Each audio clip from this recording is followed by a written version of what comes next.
Assalamualaikum warahmatullahi wabarakatuh. Alhamdulillah nahmaduhu wa nasta'inuhu wa nastaghfiruh wa na'udzu billahi min shururi anfusina wa min sayyiati a'malina. May yahdihillahu fala mudilla lahu wa may yudlil fala hadiya lahu. Allahumma shalli wa sallim wa barik ala sayyidina wa nabiyyina wa maulana Muhammad. Bimtahiman birahmatillah adada ma'afilillah salatan wa salaman daimin mutalazimaini bidawami mulkillah wal ali wa sahbihi wa barik wasallim. Subhanaka la ilma lana illa ma 'allamtana innaka antal alimul hakim wa tub 'alaina innaka antat tawwabur rahim. Rabbi shrah li sadri wa yassir li amri wa uqdatan min lisani yafqahu qawli wa jahil nabi wa sahbihi amma ba'du.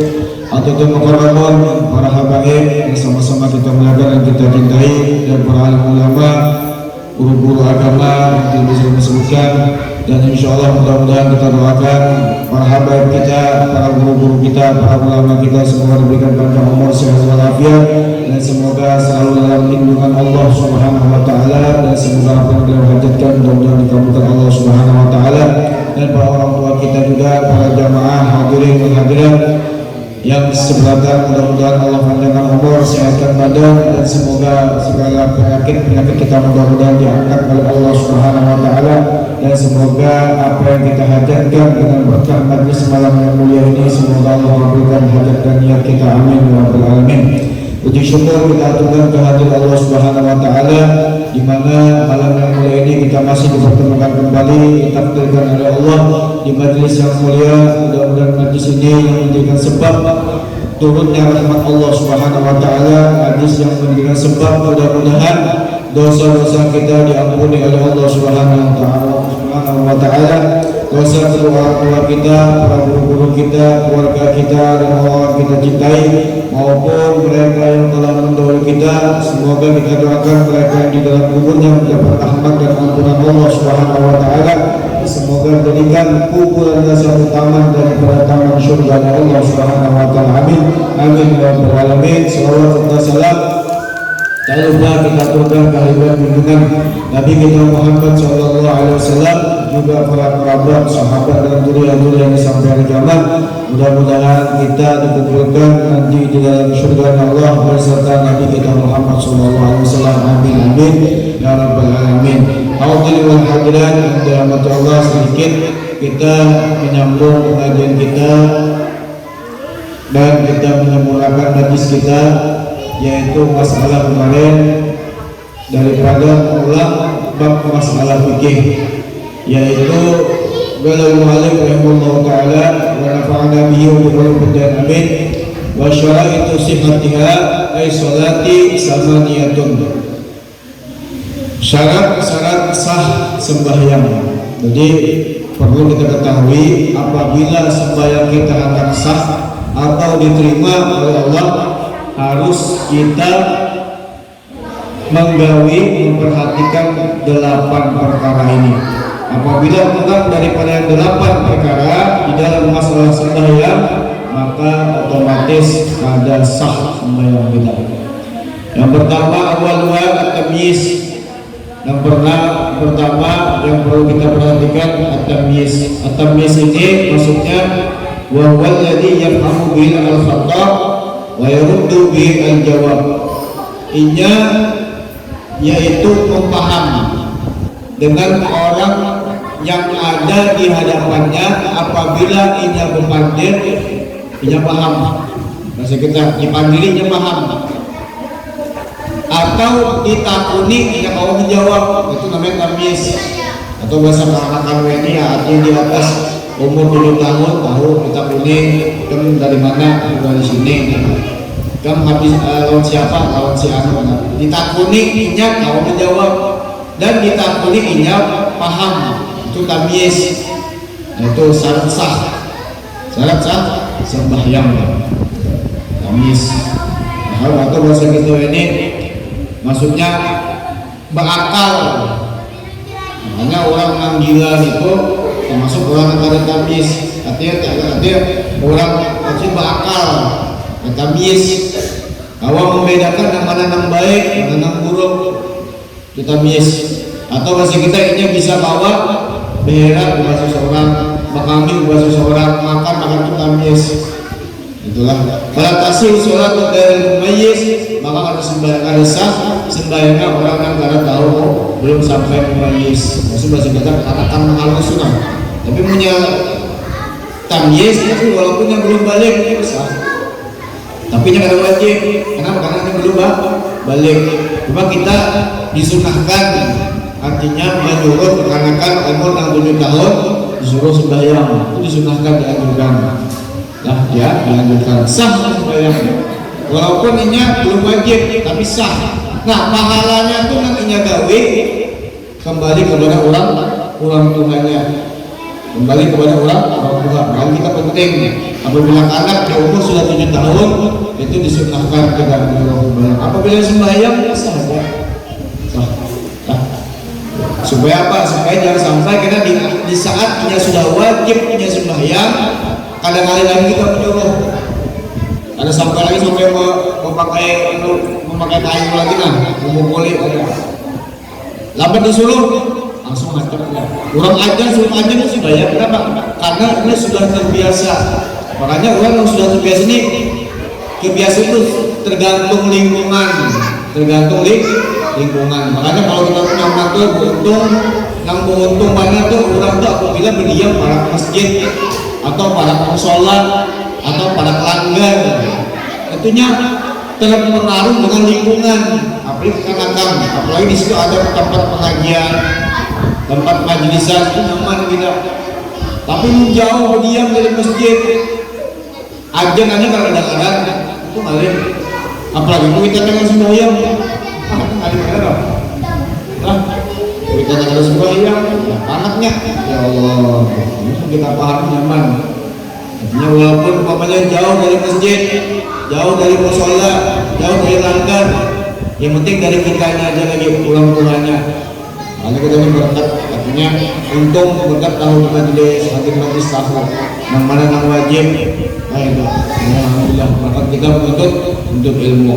Yaitu tamyiz ini syarat sah daripada sembahyang walaupun yang belum balik. Tamyiz yang masih udara sholat tinggal mumayyiz, artinya ada walaupun anak-anaknya belum mumayyiz, biasanya anak-anak umur 2 tahun 3 tahun dibawa ke masjid, walaupun ini berganda diam sah, karena belum mumayyiz, masih mengambil berpempas, masih daerah berpempas, mandi aja dimandiakan, makan disuapin, kalau belum mumayyiz. Biasanya kalau anak-anak mumayyiz itu di atas umur 5 tahun, 7 tahun itu. Besarnya yang kedua, ma'rifatu fardiyatiha, yaitu mengenal daripada fardu sembahyang. Sholatul mafrudati fala tasihhu sholatu man jahila dzalik. Maka syarat sah pertama sembahyang mengenal tentang wajib sembahyang. Kada sahnya sembahyang orang yang jahil. Maksudnya kita sembahyang ini ada 5 dalam sehari, 5 kali. Subuh, zuhur, asar, maghrib, dan isya. Jadi ini bisa membedakan. Subuh gawinya di waktu subuh, zuhur gawinya di waktu siang. Makrifat mengenal. Ini sholat zuhur. Jangan kena sembahyang zuhur di pada kali sembahyang asar. Itu harus sama. Walaupun ini sama 4 rakaat, cuma niatnya sembahyang asar, tapi gawinya di waktu zuhur. Makrifat karena bisa membedakan antara makrifat sembahyang yang dilakukannya dalam sehari semalam. Sembahyang jangan dikalahkan, ini wajib 5 kali dalam semalam. Ini sembahyang sunnah kayak qobliyah, terus tahu sembahyang duha, sembahyang hajat. Kita kadang-kadang sembahyang duha wajib. Itulah. Jadi harus mengetahui makrifatu fardiyatiha, mengenal daripada sholat yang diwajibkan. Maghrib, gawe di waktu maghrib, isya, gawe di waktu isya. Mungkin kalau masuk ini tahu aja, karena sudah paham kan hari-hari gawe. Pasal sudah yang ketiga yaitu tamyizul faraidha ay sholati min sunaniha Walau lam yumayyiz dzalika fala tasihu salatuhu. Yang ketiga, membedakan antara yang wajib di dalam sembahyang itu daripada yang sunnah-sunnah.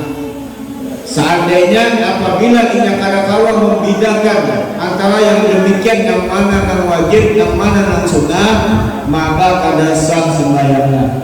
Illa ayyaqtaqida anna jami' al-aliyat fardun aw yaqtaqida al-amiyat anna ba'daha fardun wa ba'daha sunnatun bi syarti ay la yaqsida al-nafla bi fardin. Mengenal di dalam sembahyang itu harus tahu yang mana yang wajib, yang mana yang sunnah.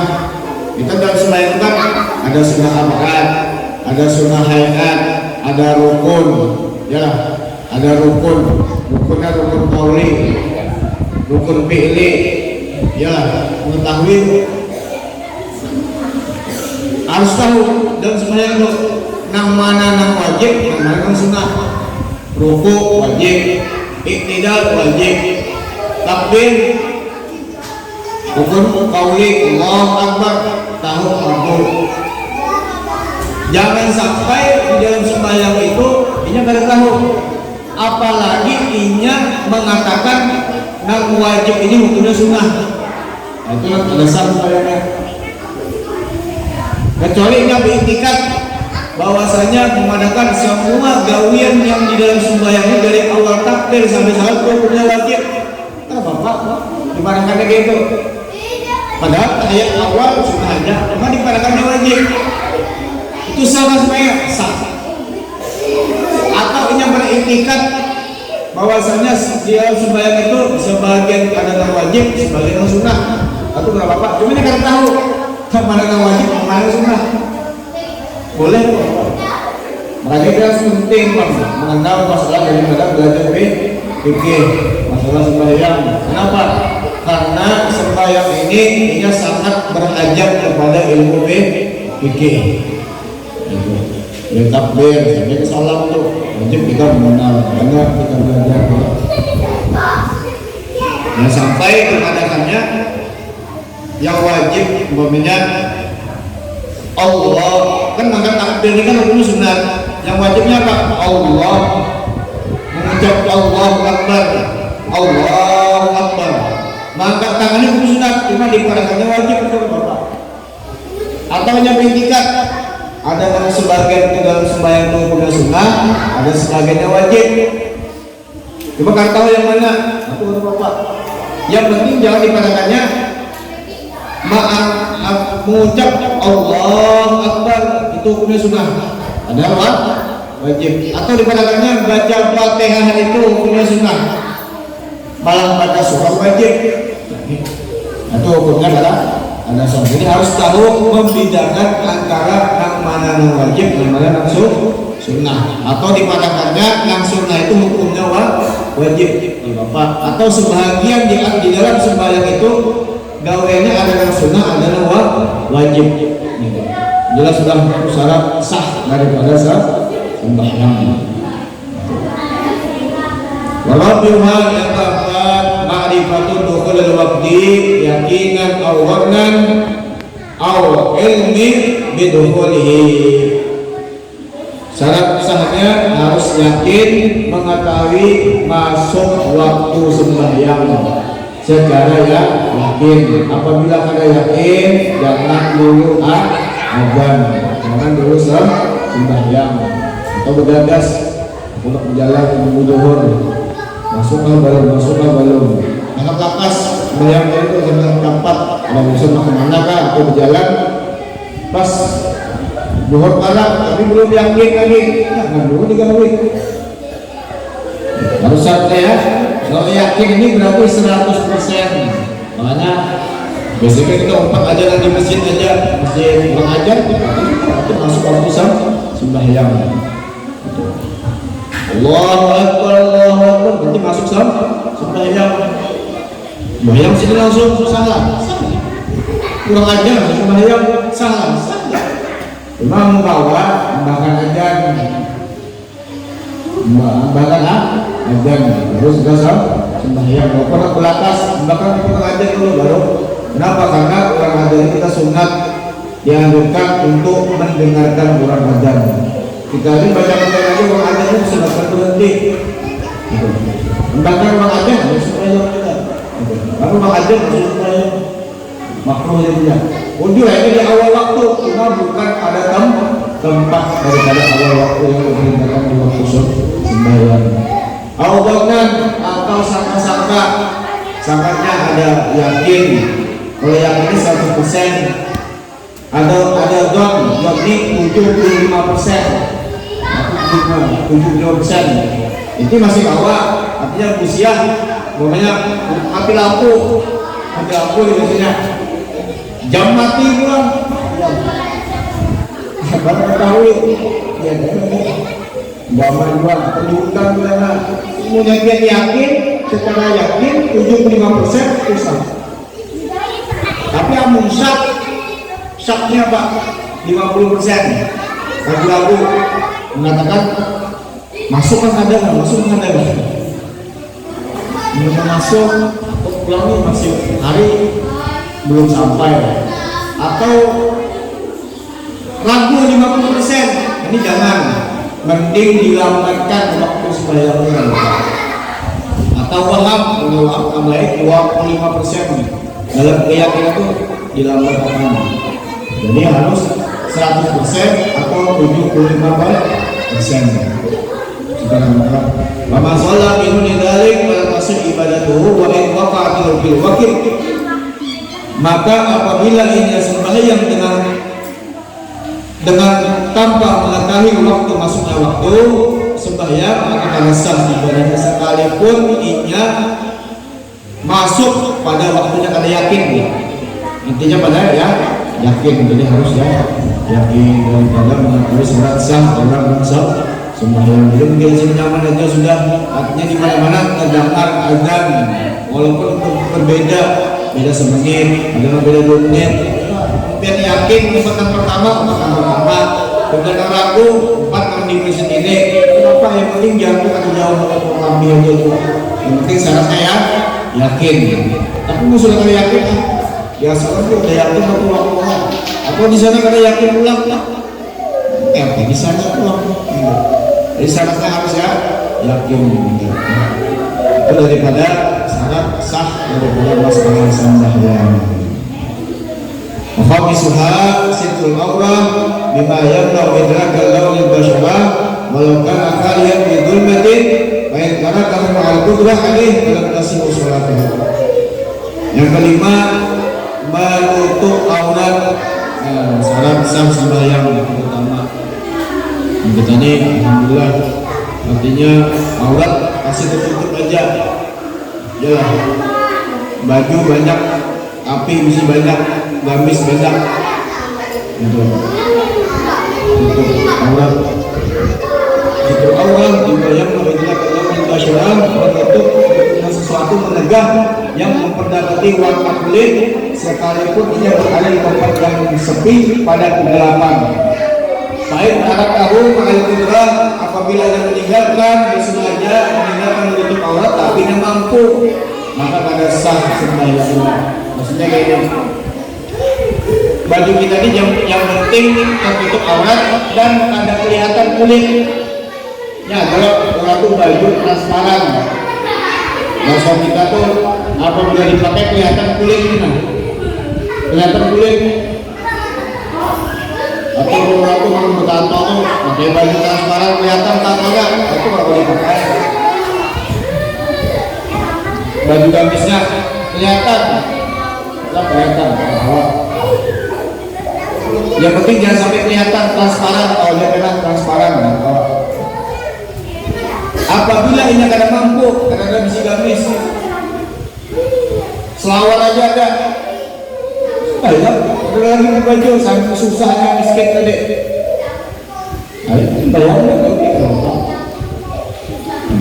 apabila ada mampu. Ini pernah di zaman terjadi zaman sahabat Nabi yang paling susah sahabat.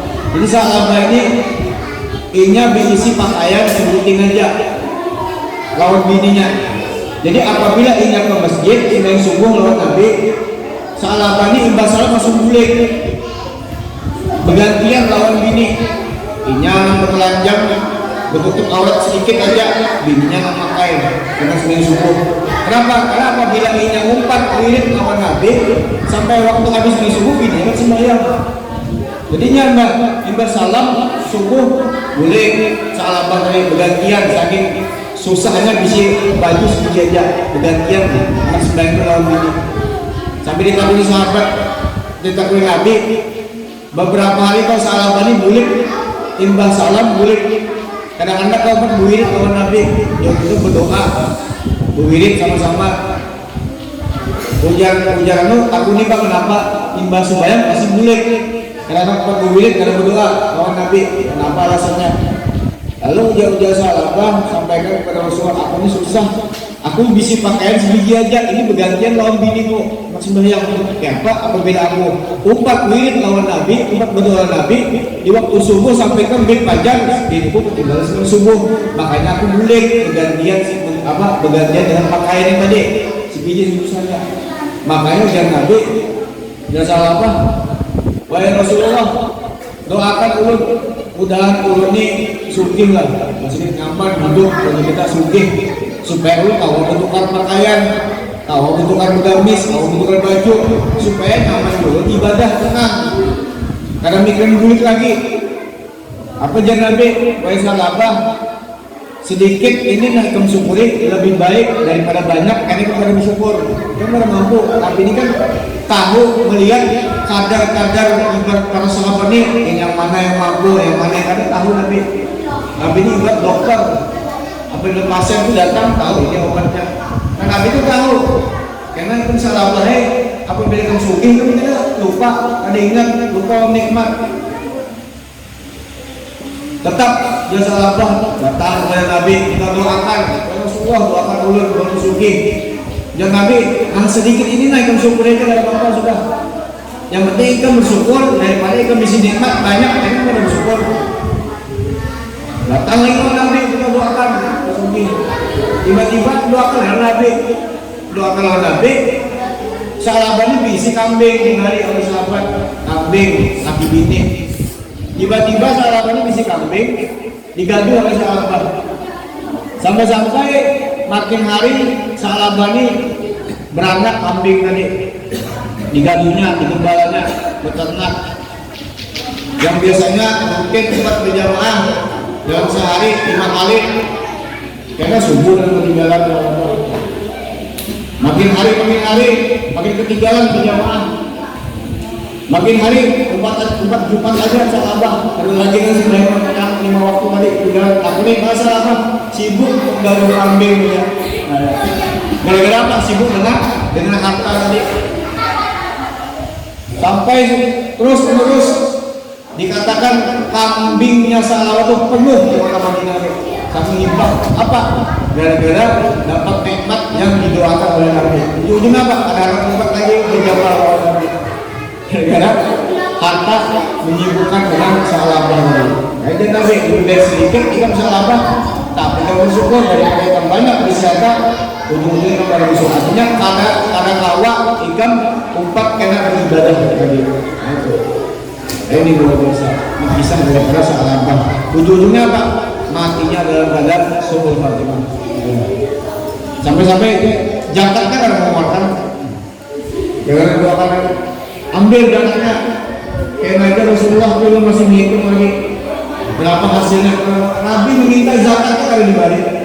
Ujung-ujungnya meninggal dalam keadaan suhul Fatimah. Alhamdulillah. Jadi kita ini ibaratnya yang misi harta disuruh kerja yang penting kita mau beribadah. Allah hadir majlis, mudah-mudahan kita mendapatkan dunia akhirat yang selamat, dunia akhirat yang kelak.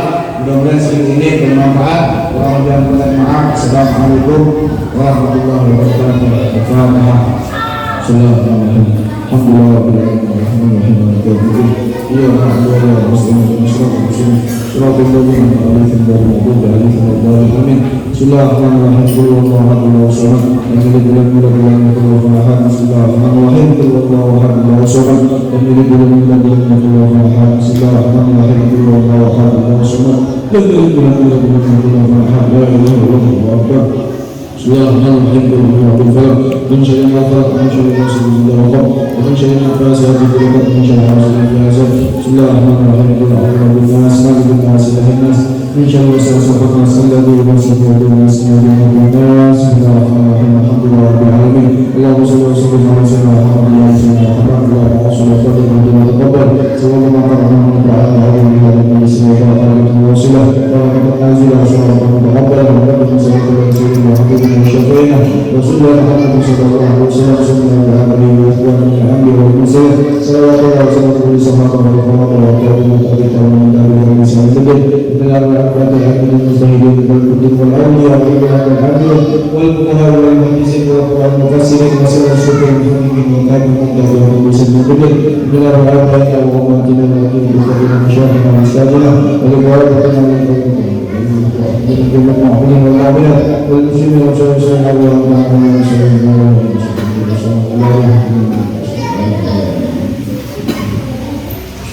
ومن الخلال من الله في أبدا من الله ويتولى من الله سبحانه من الله في جمال أمانه اللهم ارحمنا وعافنا وعافنا واجعل قبرنا وراءنا من يدنا ولا تجعل قبرنا من حفرة ومفرنا اللهم كان مسلما بالفيسانين وإن كان مسلما فلله من سيد الله من رحمته ونعمته ومغفرة والبركة والشفاعة على الله ومن رحمته ونعمته ومغفرة والبركة والشفاعة على الله ومن رحمته ونعمته ومغفرة والبركة والشفاعة على الله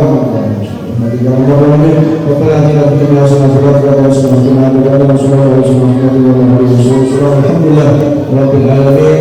Dan sedikit tulisan Fatihah kepada saudara kita yang lagi sakit, mudah-mudahan yang bersangkutan semoga Allah angkat segala penyakitnya dan ia untuk kita semua. Semoga Allah sehatkan badan kita, segala penyakit kita mohon diangkat oleh Allah Subhanahu wa taala. Amin. Bismillahirrahmanirrahim. Alhamdulillah.